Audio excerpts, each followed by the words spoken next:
पिता परमेश्वर हर बात के लिए हम धन्यवाद करते हैं। शेखर रबा शांत रबा शेखर रबा शांत यीशु है यहाँ,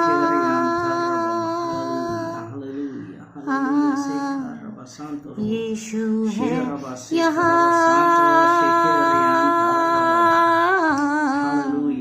यीशु है यहाँ, मेरा स्वामी है यहाँ। तेरा उठना बैठना तेरे लोगों में है, तेरा चलना फिरना तेरे लोगों में है। यस लॉर्ड, यीशु का उठना बैठना यीशु के लोगों में है, यीशु का चलना फिरना यीशु के लोगों में है।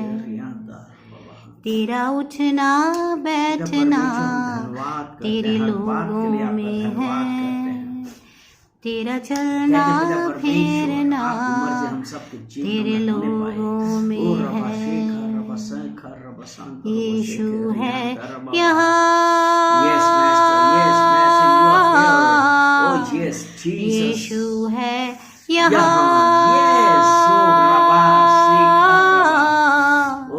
यीशु है यहाँ, मेरा स्वामी है यहाँ। जहाँ तू होता है चंगाई होती है, जहाँ यीशु होता है रिहाई होती है। जहाँ तू होता है छुटकारा होता है, जहाँ तू होता है आज़ादी होती है, जहाँ तू होता है शांति होती है, जहाँ तू होता है मुक्ति होती है।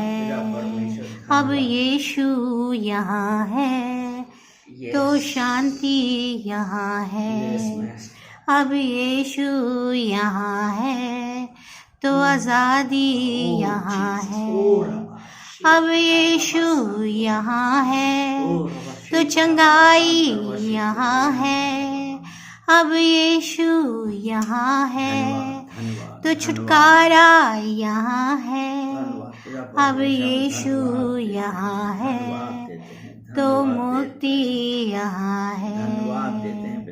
यीशु है यहाँ,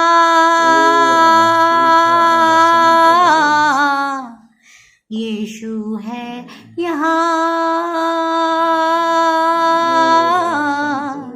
मेरा स्वामी है यहाँ,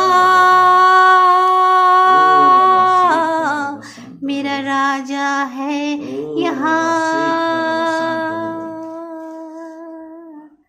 तेरा उठना बैठना तेरे लोगों में है,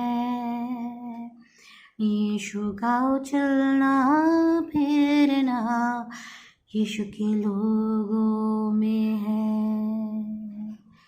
तेरा चलना फिरना। धन्यवाद धन्यवाद धन्यवाद पिता परमेश्वर, हम आपका धन्यवाद करते हैं, धन्यवाद करते हैं पिता परमेश्वर इस सुंदर समय के लिए हम आपका धन्यवाद करते हैं। पिता परमेश्वर धन्यवाद करते हैं आपके वचनों के लिए, हम धन्यवाद करते हैं पिता परमेश्वर ये दिन आपने हम लोग को दिया उसके लिए हम धन्यवाद करते हैं पिता परमेश्वर, the creator of heaven's and earth. पिता परमेश्वर हम धन्यवाद करते हैं स्वर्ग और पृथ्वी को बनाने वाले परमेश्वर, हम आपका धन्यवाद करते हैं पिता परमेश्वर। हम मनुष्य को पिता परमेश्वर हम सबको अपने स्वरूप अपनी समानता में बनाने वाले परमेश्वर, हम आपका धन्यवाद करते हैं। हमारे नथनों में जीवन का सांस फूंकने वाले परमेश्वर, हम आपका धन्यवाद करते हैं, धन्यवाद करते हैं पिता परमेश्वर इस अद्भुत दिन के लिए, इस अद्भुत चंगाई के लिए हम आपका धन्यवाद करते हैं पिता परमेश्वर। हम धन्यवाद करते हैं और पिता परमेश्वर इस मीटिंग के पिता परमेश्वर जितने देखने वाले हैं और जितने सुनने वाले हैं पिता परमेश्वर, प्रत्येक जन को हम आपको कमिट करते हैं और कहते हैं कि पिता परमेश्वर आपकी मर्जी उन सबके जीवन में होने पाए। पिता परमेश्वर हम धन्यवाद करते हैं और कहते हैं पवित्र आत्मा आप इस मीटिंग का कंट्रोल लीजिए और पिता परमेश्वर अनॉइंट दिस लिप्स कि पिता परमेश्वर आप अपने लोगों से क्या बातें करने वाले हैं। पिता परमेश्वर हम धन्यवाद देते हैं और इस मीटिंग को आपको कमिट करते हैं। पवित्र आत्मा हैव योर वे, यीशु मसीह के नाम से, आमेन आमेन आमेन। सबको जय मसीह की। आज हम पढ़ेंगे लूका 12, ल्यूक 12 वर्स 2 and 3। लूका 12 उसका 2 और 3। इसमें लिखा है कुछ ढका नहीं जो खोला ना जाएगा और ना कुछ छिपा है जो जाना ना जाएगा। इसलिए जो कुछ तुमने अंधेरे में कहा है वह उजाले में सुना जाएगा और जो तुमने कोठरियों में कानों कान कहा है वे छत पर से प्रचार किया जाएगा। इंग्लिश वाली में पढ़ते हैं, For there is nothing covered, Luke 12 verse 2 and 3, For there is nothing covered that will not be revealed, nor hidden that will not be known. Therefore, whatever you have spoken in the dark will be heard in the light, and what you have spoken in the ear in inner rooms will be proclaimed on the housetops. Oh, Rabba Shekhe Riyan. ओ धन्यवाद धन्यवाद धन्यवाद पिता परमेश्वर। पवित्र आत्मा आपकी उपस्थिति के लिए धन्यवाद। दो रबा शेखर रियांता, इन वचनों के लिए पिता परमेश्वर धन्यवाद। शेखर रबा शेखर रियांता पिता परमेश्वर, इन वचनों के लिए पिता परमेश्वर प्रार्थना करते हैं कि पिता परमेश्वर आज आप जब अपने इन वचनों के द्वारा हम सबसे बात कर रहे हैं पिता परमेश्वर, आप एक नया रेवलेशन दीजिए पिता परमेश्वर, प्रत्येक जन को पिता परमेश्वर टच कीजिए। धन्यवाद करते हैं धन्यवाद करते हैं धन्यवाद करते हैं और सारा आदर महिमा हम आपको देते हैं। कहते हैं हालेलुया हालेलुया हालेलुया। कुछ ढका नहीं जो खोला ना जाएगा और ना कुछ छिपा है जो जाना ना जाएगा। आज ये यीशु मसीह बतला रहे हैं, यानी कि आज हम लोग अगर कुछ सोचते हैं कि हमने कुछ ऐसा कार्य किया है, वो लोगों को पता नहीं चलेगा। नहीं, क्योंकि जब परमेश्वर ने कहा है, परमेश्वर वहां पे कहा है ना कि कुछ ढका नहीं जो खोला ना जाएगा और ना कुछ छिपा है। यदि तो प्रिय ध्यान रखिए, कुछ भी छुपा हुआ नहीं है, कुछ भी ढका नहीं है।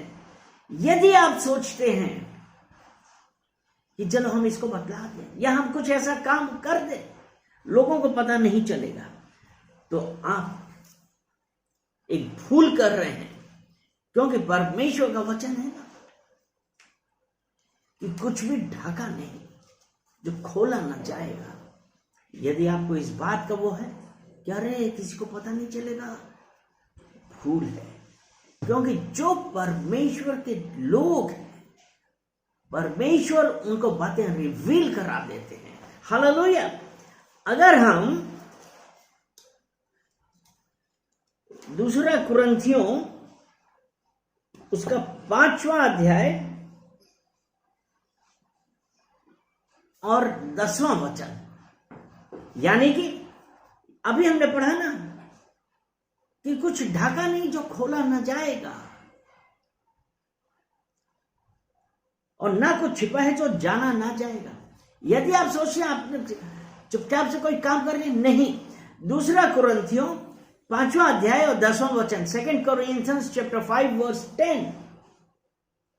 क्योंकि अवश्य है कि हम सबका हाल मसीह के न्याय आसन के सामने खुल जाए, कि हरेक व्यक्ति अपने अपने भले बुरे कामों का बदला जो उसने देह के द्वारा किए हों वो पाए। यानी कि अगर आप सोच रहे हैं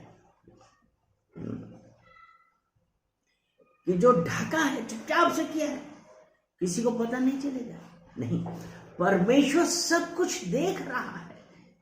इसीलिए है ना, जो खोला ना जाएगा, जो कुछ छिपा है, जो जाना ना जाएगा।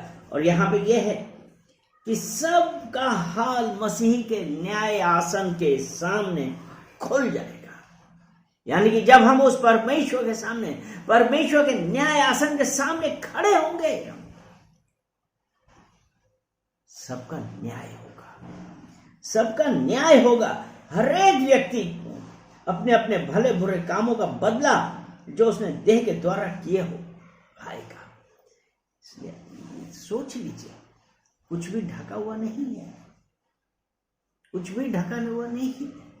क्योंकि हमको जो कैसा विचार आता है,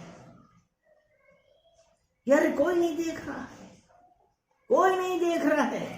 तो मैंने ये वचन बहुत बार पढ़ा है, यिर्मयाह उसका 17 अध्याय उसका 9वां वचन, कि कोई नहीं देख रहा है। यह विचार कहां से आए हैं? देखिए, यिर्मयाह 17 उसका 9 में यही लिखा है ना, मन तो सब वस्तुओं से अधिक धोखा देने वाला है, उसमें असाध्य रोग लगा, उसका भेद कौन जान पाया। हमारे दिमाग में आया, अरे कर लो चुपचाप से, कोई नहीं देख रहा है। लेकिन अभी हमने 2 कुरिन्थियों 5:10 में पढ़ा कि परमेश्वर के न्याय आसन के सामने जब हम खड़े होंगे, प्रत्येक जन का न्याय होगा। तो जो मन जो हम लोगों को धोखा देता है, और धोखा कब देता है? अगर हमारा उस जीवित परमेश्वर के साथ एक संबंध नहीं है, एक रिलेशनशिप नहीं है, हमारी परमेश्वर के साथ संगति नहीं है, हमारे परमेश्वर के वचन के साथ हमारे पास टाइम नहीं है कि हम वचन पढ़ें, हमारे पास टाइम नहीं है कि हम संगति करें, हमारे पास टाइम नहीं है कि हम जाए कलीसिया जाए, नहीं।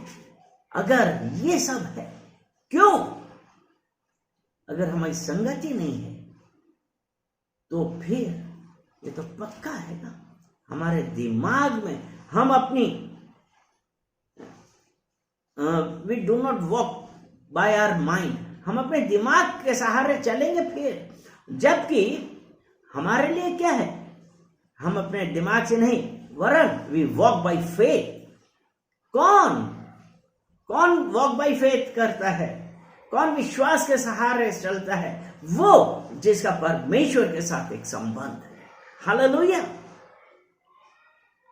अगर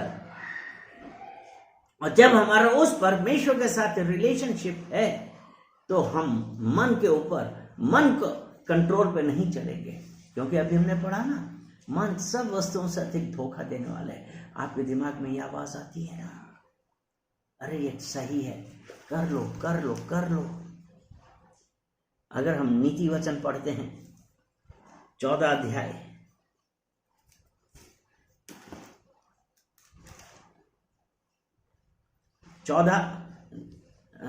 14 उसका 12, प्रोवर्ब 14 वर्स 12, ऐसा मार्ग है जो मनुष्य को ठीक जान पड़ता है, परंतु उसके अंत में मृत्यु ही मिलती है। यानी कि हमने अभी क्या पढ़ा था कि कुछ ढका नहीं जो खोला न जाएगा। तो जो मन सब वस्तुओं से अधिक धोखा देने वाला है, यहां पे है। और मन हमारे दिमाग में क्या कहता है कि अरे ऐसा मार्ग है, अरे ठीक है इसमें चले चलो, कुछ नहीं, कोई नहीं देख रहा है। लेकिन अगर हम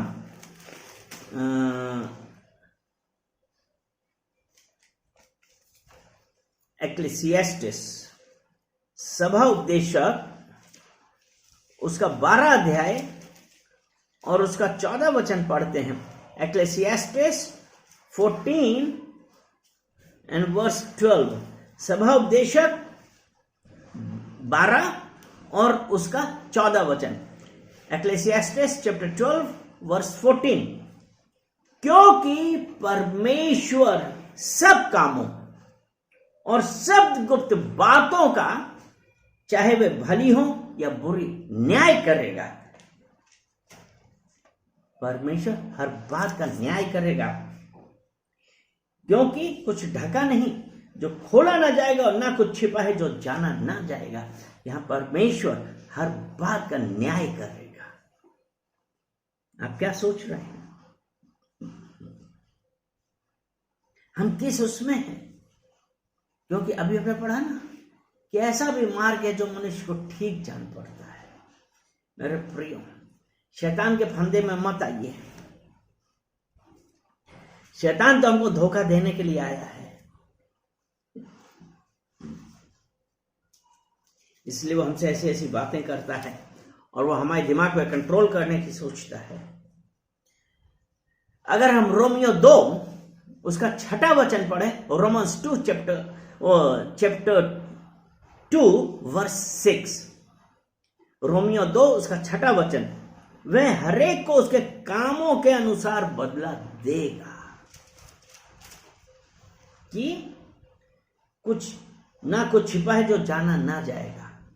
अगर जाना तो यानी कि बदला मिलेगा, न्याय होगा। आप इस उसमें मत रहिए कि आपका न्याय नहीं होगा। न्याय प्रत्येक क्षण का होगा। इसलिए हमको बहुत संभाल के अपना जीवन करना है। उसके बाद ये लूका 12 उसका 3 वचन कहता है, इसलिए जो कुछ तुमने अंधेरे में कहा है वह उजाले में सुना जाएगा, और जो तुमने कोठरियों में कानो कान कहा है वह छत पर से प्रचार किया जाएगा। आप क्या सोच रहे हैं कि आपने फोन करके बोल दिया या कोने में ले जाके बोल दिया? नहीं। आप सोच रहे हैं कि किसी को पता नहीं चलेगा? नहीं, यह आपकी सबसे बड़ी भूल है। यह भूल है आपकी, क्योंकि जो कुछ तुमने अंधेरे में कहा है,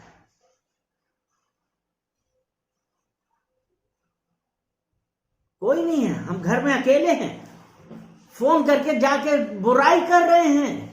आप क्या सोच रहे हैं? आपका न्याय नहीं होगा? क्या ये बात नहीं खुलेगी? न्याय होगा, अवश्य होगा। वह उजाले में सुना जाएगा, और जो तुमने कोठरियों में कानो कान कहा है वह छत पर से प्रचार किया जाएगा। अगर हम मत्ती उसका 12 अध्याय, मैथ्यू 12 वर्स 36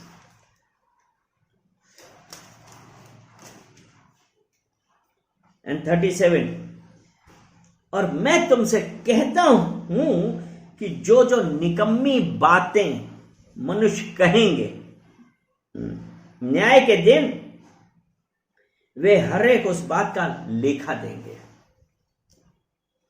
क्योंकि तू अपनी बातों के कारण निर्दोष और अपनी बातों ही के कारण दोषी ठहराया जाएगा। देखिए आप अपने मुंह से क्या बोल रहे हैं, क्योंकि है ना कि जो निकम्मी बातें मनुष्य कहेंगे, बुराई करना, जजमेंट करना। आप ये सोचें परमेश्वर को न्याय का मौका तो दिया नहीं, हम खुद न्याय कर रहे हैं कि वो ऐसे हैं या वो वैसे हैं। नहीं, कि जो निकम्मी बातें मनुष्य कहेंगे न्याय के दिन वे हर एक उस बात का लेखा देंगे। जब परमेश्वर के पास न्याय होगा, और आपने जो यहां पे दूसरों के बारे में न्याय किया है या आपने किसी के बारे में गलत बोला है, आप ध्यान रखिए जब आप परमेश्वर के सामने खड़े होंगे ना, जो बातें आपके मुंह से निकली हैं आप उसका न्याय देंगे। और फिर यह कहे, क्योंकि तू अपनी बातों के कारण निर्दोष और अपनी बातों ही के कारण दोषी ठहराया जाएगा। तो मेरे प्रियो, आप ये देखें कि आप क्या बातें कर रहे हैं। आप किससे बात कर रहे हैं? क्या आप सोचते हैं कि आप बच जाएंगे? नहीं। एक दिन आएगा जब आप परमेश्वर के सामने, उसकी जजमेंट सीट के सामने खड़े होंगे। आपका भी न्याय होगा और आपकी बातों के कारण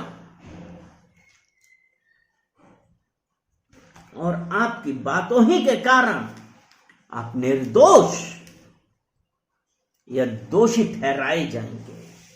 देख लीजिए, आज हमारे लिए जरूरी है कि हम क्या कर रहे हैं, क्योंकि अभी जो हमने वचन पढ़ा लूका 12 और उसका 3 था ना, इसलिए जो कुछ तुमने अंधेरे में कहा है वह उजाले में सुना जाएगा, और जो तुमने कोठरियों में कानो कान कहा है वह छत पर से प्रचार किया जाएगा। इसलिए आप देखिए, आप क्या बात कर रहे हैं, आप किससे बात कर रहे हैं। आपके मत्ती 12 में यही तो था ना, कि क्योंकि तू अपनी बातों के कारण, और 36 वचन 12 का 36 था, निकम्मी बातें। मनुष्य कहेंगे न्याय के दिन वे हर एक उस बात का लेखा देंगे। तो बोलते हुए आप अपने मुंह में, अपनी जबान को लगाम दीजिए, क्या क्या बोल रहे हैं, क्योंकि आपके दिमाग में जो आपको सही जान पड़ रहा है उसका अंत मृत्यु है। तो मेरे प्रियो, कोई बात ऐसी मत करिए, किसी प्रकार की भी आप इस तरीके की बातें नहीं करिए कि आप ये सोचें कि आप ये बात करके बच जाएंगे। परमेश्वर को ये बात बिल्कुल पसंद नहीं है। परमेश्वर इन बातों को लाइक नहीं करता है। याद रखें, क्योंकि जब हम जजमेंट सीट के सामने होंगे, हमको हर एक बात का न्याय होगा, हर बात का न्याय होगा। एक वचन पढ़ते हैं,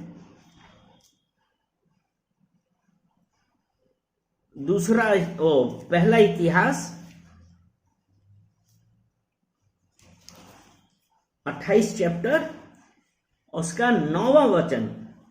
पहला इतिहास, फर्स्ट क्रॉनिकल्स चैप्टर 28 वर्स 9। उसका मैं बी पार्ट पढ़, क्योंकि यहोवा मन को जांचता और विचार में जो कुछ उत्पन्न होता है उसे समझता है। परमेश्वर आपके हृदय को जानता है, और जो आपने किसी के बारे में विचार भी गलत किया है, परमेश्वर वो सब जानता है। क्योंकि यही वचन अगर हमने यिर्मयाह 17 और उसका 10 देखते ना, उसमें ऐसे ही लिखा है, मैं यहोवा मन की खोजता और हृदय को जांचता हूं, ताकि प्रत्येक जन को उसकी चाल चलन के अनुसार अर्थात उसके कामों का फल दूं। तो प्रियो, अभी भी समय है। देखिए आप कर क्या रहे हैं, आप कहां जा रहे हैं, किस प्रकार से वो होगा। इसलिए प्लीज अपने आप को कंट्रोल करिए, परमेश्वर से माफी मांगिए। जो कुछ भी आपने गलत बातें लोगों को लेके कही हैं, या अपने मन में भी कोई किसी के बारे में गलत विचार भी किया है, तो आप परमेश्वर से माफी मांगिए। परमेश्वर आपको माफ करेगा। परमेश्वर दया करने वाला परमेश्वर है। तो क्या आप उस परमेश्वर से माफी मांगेंगे? क्योंकि हम एक वचन और पढ़ते हैं, और वो है नीति वचन 10 उसका 19।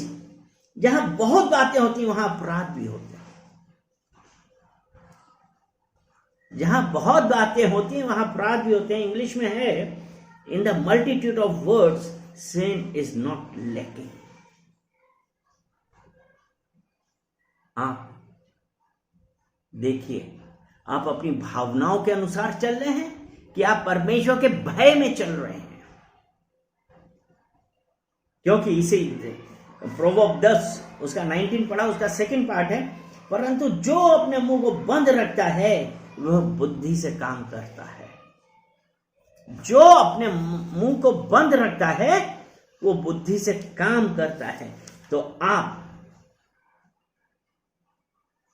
किस प्रकार से चल रहे हैं? आप अपने मुंह में लगाम दिया है? अपने मुंह को बंद रखते हैं वो बुद्धि से, क्योंकि यही नीति वचन 1 उसका 7 वचन कहता है, यहोवा का भय मानना बुद्धि का मूल है। बुद्धि और यहोवा का भय मानना बुद्धि का मूल है। अगर आज हम उस परमेश्वर के भय में चल रहे हैं तो उसमें यही लिखा है ना कि परमेश्वर का भय मानना बुद्धि का मूल है। The fear of the Lord is a beginning of knowledge. क्या है? और नीति वचन 9 उसका 10 कहता है, नीति वचन 9 उसका 10वां वचन कहता है, यहोवा का भय मानना बुद्धि का प्रारंभ है। यहोवा का भय मानना, आप जो कुछ बोल रहे हैं यहोवा के भय में बोलिए, बुद्धि का प्रारंभ है। और परम पवित्र ईश्वर को जानना ही समझ है। इंग्लिश में है, the fear of the Lord is a beginning of wisdom and the knowledge of the Holi one is understanding. क्या हम परमेश्वर का भय मानते हैं? क्या हम उस परम पिता परमेश्वर को जानते हैं? क्योंकि तभी हमारी अंडरस्टैंडिंग, हमारी समझ बढ़ती है, हमारी बुद्धि बढ़ती है। अगर हम उस परमेश्वर के भय में चलते हैं तो पिता परमेश्वर हम आपका धन्यवाद करते हैं। हम धन्यवाद करते हैं पिता परमेश्वर इन वचनों के लिए। पिता परमेश्वर जो आज आपने अपने इन वचनों के द्वारा हम लोगों से बातें करी हैं, पिता परमेश्वर मैं धन्यवाद देता हूं। पिता परमेश्वर प्रार्थना करते हैं कि पिता परमेश्वर हमको बुद्धि दें, कि पिता परमेश्वर हम कोई बातें ऐसी ना करें जो आपको खेदित करने वाले हैं। पिता परमेश्वर हम धन्यवाद देते हैं। और पिता परमेश्वर मैं पश्चाताप करता हूं कि बहुत सारी बातें हम लोग ऐसी कर देते हैं जो पिता परमेश्वर आपके राज्य में अच्छी नहीं है, जो आपको भली नहीं लगती। पिता परमेश्वर हम पश्चाताप कर रहे हैं। पिता परमेश्वर हम सबको माफ करिए। पिता परमेश्वर आपने कहा है कि तुम्हारे पाप में सदैव याद नहीं रखता। मैं करुणा से प्रीत रखने वाला परमेश्वर। पिता परमेश्वर मैं धन्यवाद देता हूं कि पिता परमेश्वर आपने हम लोगों की प्रार्थना सुनी और माफी दी। सारा आदर महिमा हम आपको देते हैं यीशु मसीह के नाम से। आमीन, आमीन, आमीन। सबको जय मसीह की। तेरा चलना